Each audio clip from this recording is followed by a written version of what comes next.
Well, as you can see, we're going to do an experiment right now based on what Tony and I had discovered on the internet.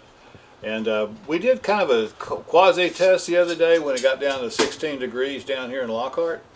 And I put some of this molasses in one of my drinking waters. And while it still froze, it wasn't near as bad.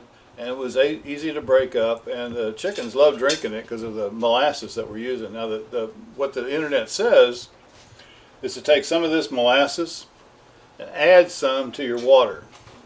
Now what I did, I just kind of dumped some in and I didn't really measure it very well. So we're going to do an experiment and we're going to see how that turns out. The first cup, we're just going to use straight water. The second cup, we're going to put 1 teaspoon of this grandma's molasses, which the only thing that's in it is molasses, into this. Now there's 17 or 16 tablespoons of water into this cup. So we're going to put 1 tablespoon of grandma's molasses in there, and then the second one will be 2 tablespoons, the third one will be 3 tablespoons, and then we're going to switch to teaspoons. So then this one we're going to put 1 part teaspoon to 16 parts tablespoons, and then this one we're going to do 2 teaspoons. And then we have another water here. And then we're going to put all of these in the freezer. It'll be somewhere around 0 degrees. And we're not sure exactly what our freezer is. It could be anywhere from 10 degrees to 0 degrees, but most freezers vary within that limit. And we're just going to see when the water freezes what these are like. Alright, so we're going to start that experiment and we'll see how it turns out, and we'll be back with you after we take them out. Oh, yum. Black gold. Yes. Oh, look at that. Fine syrup. Stick that spoon in there and stir it up. Yes, sir. Oh, yeah.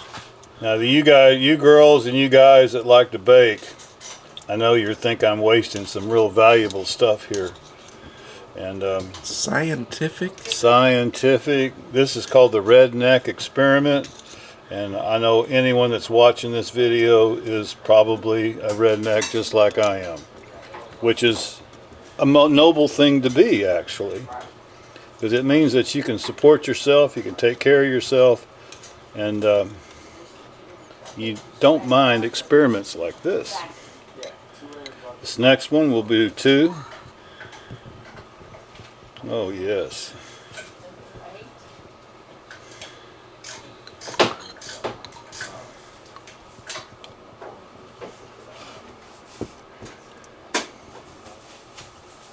Change some of that stuff. Yeah, 2's a little bit thicker now.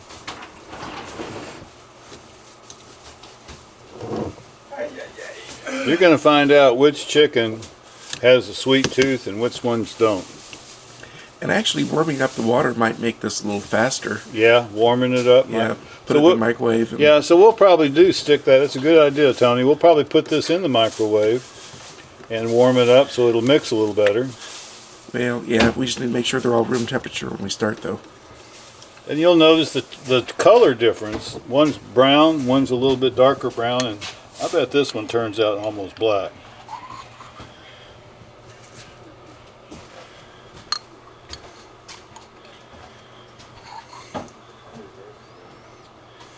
And by the way, Grandma's molasses you can get at, any Walmart. Mm-hmm. You can go to a feed store and get this by the gallon. Yes. For definitely a better price per ounce. But don't use that in your kitchen. Yeah. Yeah, it's not food grade. What you get at the feed store is normally for making your own feed. So if you grow your own grain, you'll be able to use the molasses from a feed store, and it'll really hold the grain together so you can make your own feed blocks. And maybe we'll do that as an experiment later in the future. But right now we're using this right here for this test. And all I can think about is molasses cookies. Oh, those are my favorites, You could just leave that spoon in there because now we're going to teaspoons. Yeah, okay. Let's leave it in the cup, yeah.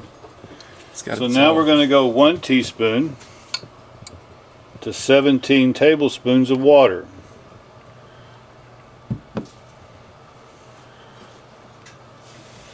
We'll mix those up.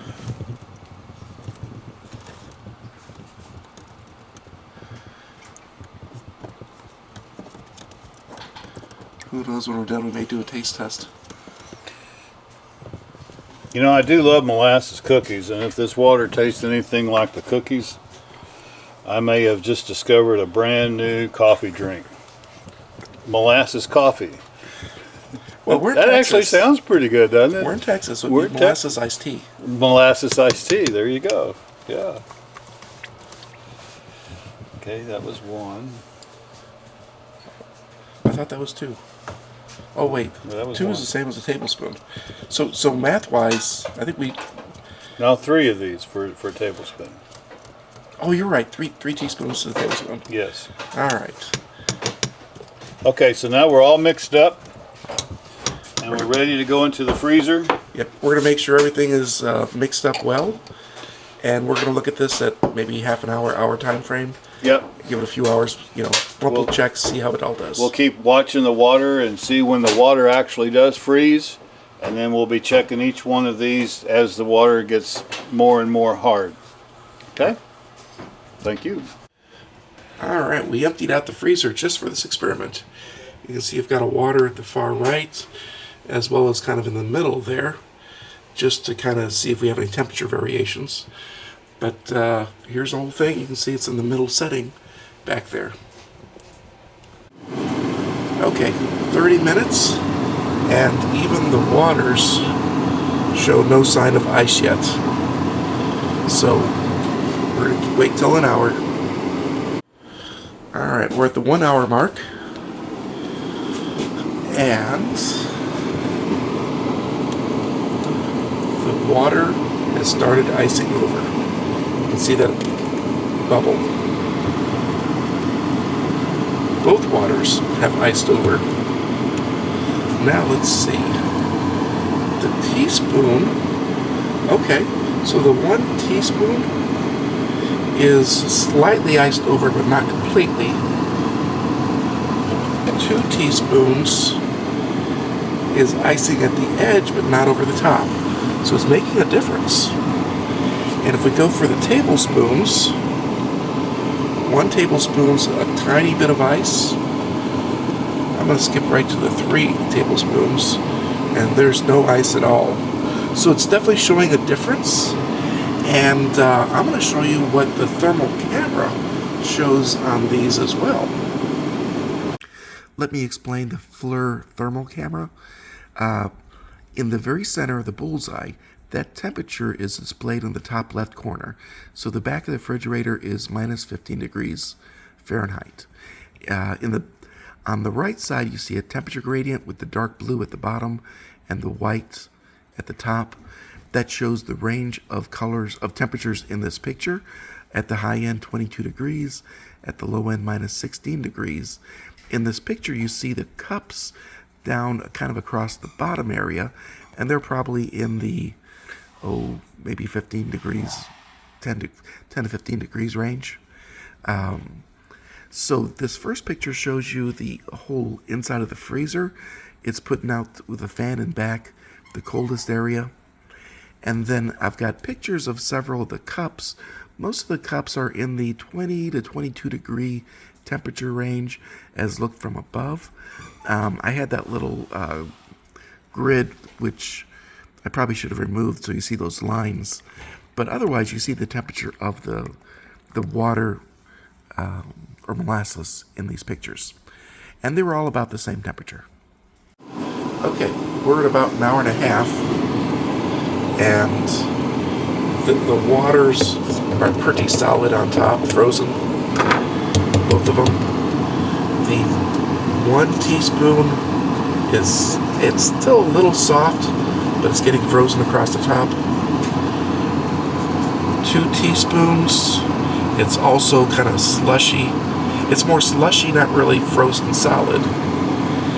And then let's go over here to tablespoons. The 1 tablespoon, you can see that it's kind of slushy.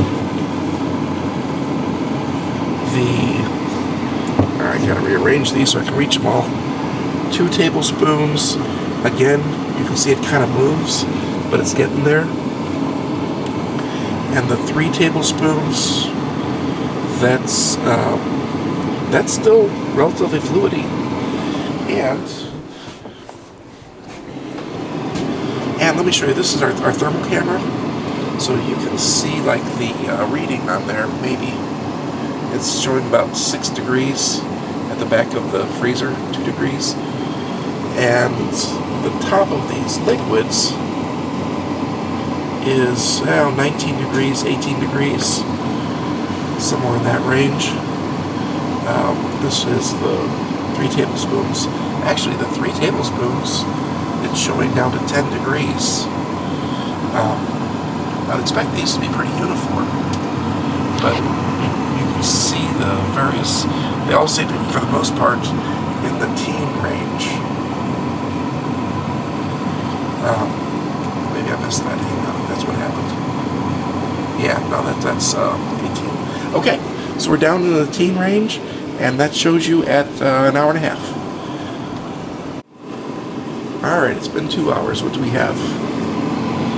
So, the water, it's got a nice layer of just ice on top. That's true of both of them. If I go to 1 teaspoon, let's see. Well, it's still soft, but it's definitely wanting to form up. If you can see that inside. And then 2 teaspoons. Well, that's a little slushy, but it's still liquidy. You can see some of that. Might need to do food coloring for this experiment. Alright, let's see. If I do 1 tablespoon, that's slushy, but pretty liquid. And we got the 2 tablespoons. And that one's not really freezing, it's kind of moving. So a hand could peck right through that, no issue. And then the 3 tablespoons, that's it's a little, we'll call it a slush on top, but that is definitely looking good. And these things are getting down to under 20 degrees. Let me see, the water, yeah, I can't even squeeze the side. So the water I can't squeeze. Teaspoon I still can't, even 1 teaspoon. So it's showing progress at 2 hours. Well, we're at our final stages of the test that Tony and I are doing, and you can see our nice test box. It's high-tech. The first thing we're going to take out is the water. You can see that the water is frozen on top, pretty solid, with water underneath it. The bird probably could not get into that. And squeeze it? Yeah, you can't squeeze it either. The second one on the other side of the refrigerator is all just water as well. It's the same thing. It's hard.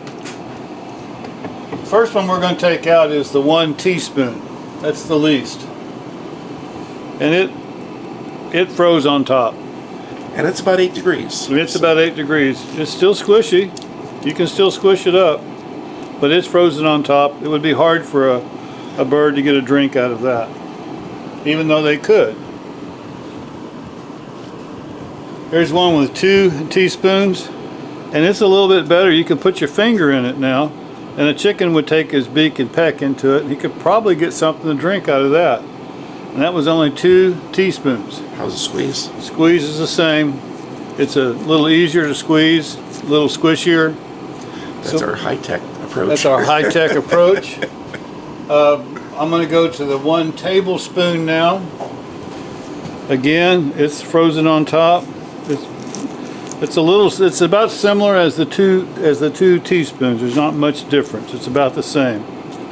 A bird could peck that and probably get a drink because it's soft on top. It's not hard, and it's still liquidy underneath. Still not what we're looking for though. The next one is a two tablespoons, and that one's pretty soft. A bird would have no problems at all drinking from that at all. And as you can see, squishing it easily comes together. It's more like a slush. That's what I was thinking, a slushy. Yeah, it's more like a slushy. Yep. And the most concentrated one is the 3 teaspoons. And again, you can see how, if you can see that, see how it's moving around? Very slushy-like. Very slushy, very liquidy. Okay. And it'd be this would be the easiest one out of all of them to drink out of. So with our test, the 3 tablespoons in 17 parts of water, is that right? It was 3 tablespoons, which is 14 parts of water. a total of 8 ounces, and 3 tablespoons is 1.5 ounces. Okay. So that's about a 20% ratio. Okay, so you want about 20% molasses versus water.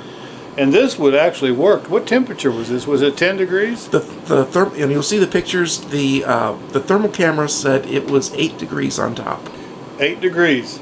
So if you've got temperatures 8 degrees and above, this ratio would work best for you. Yep. Now you need to make sure your hens will actually drink it, because it's not going to taste like water. A lot of birds will. Well, some are very finicky. Tony, I got to tell you, when I gave my birds this thing, it was like giving my grandson a lollipop. They would not stop drinking. They sucked all the water down. And so they evidently can taste sugar. Some like it. Yeah, Yep. yeah. So all right. That's our test, and I hope you enjoy it. And if you've got any ideas like this that are simple, free, easy to do, that we can share with others, please let us know. We don't mind doing the test and show you the results. Thank you. All right, thank you.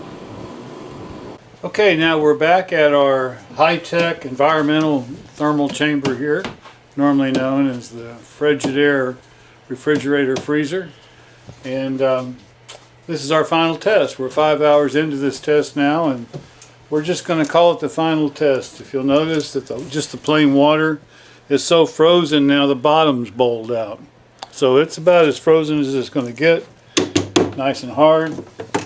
And out of all the tests, the teaspoon with the one, it's just as hard as the water. But it didn't bulk out in the bottom. Didn't so bulk out in the bottom, completely. so it's probably still mushy in the bottom. But the animals are not going to drink out of that.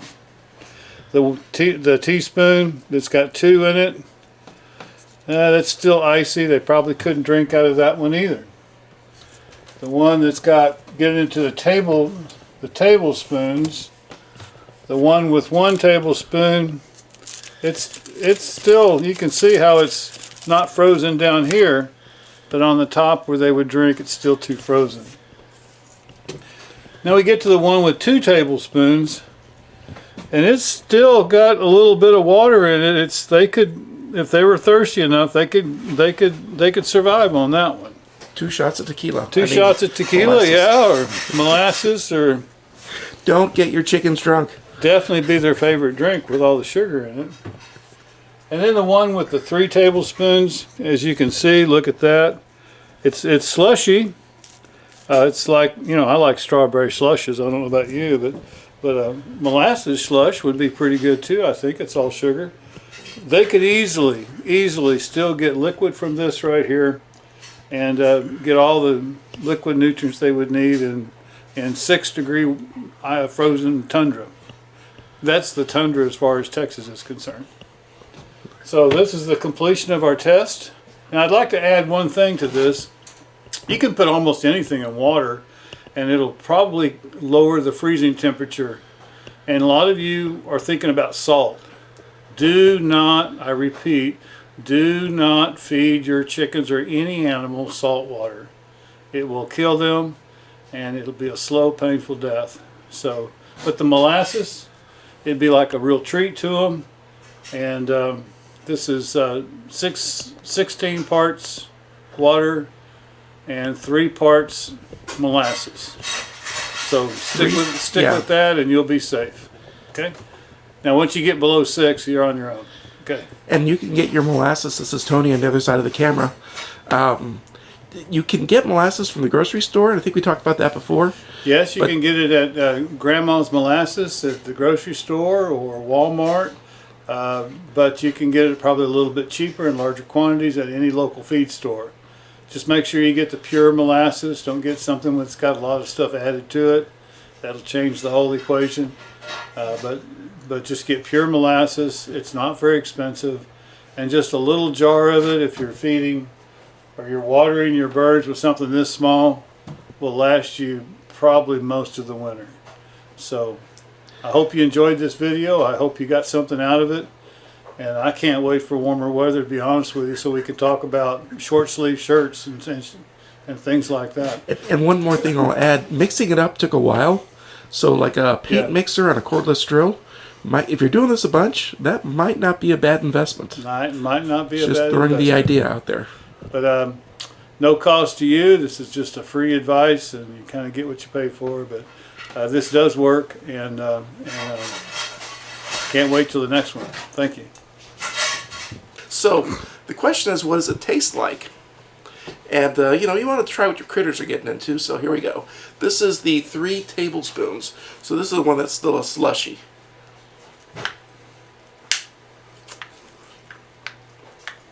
Woo! Tastes like molasses. If you like molasses, you will love this. If you don't like molasses, you will not like this. But, you know, it's not our opinions that matter. It's what your hens think. So, God bless you. God bless your birds. Signing out. This is Tony.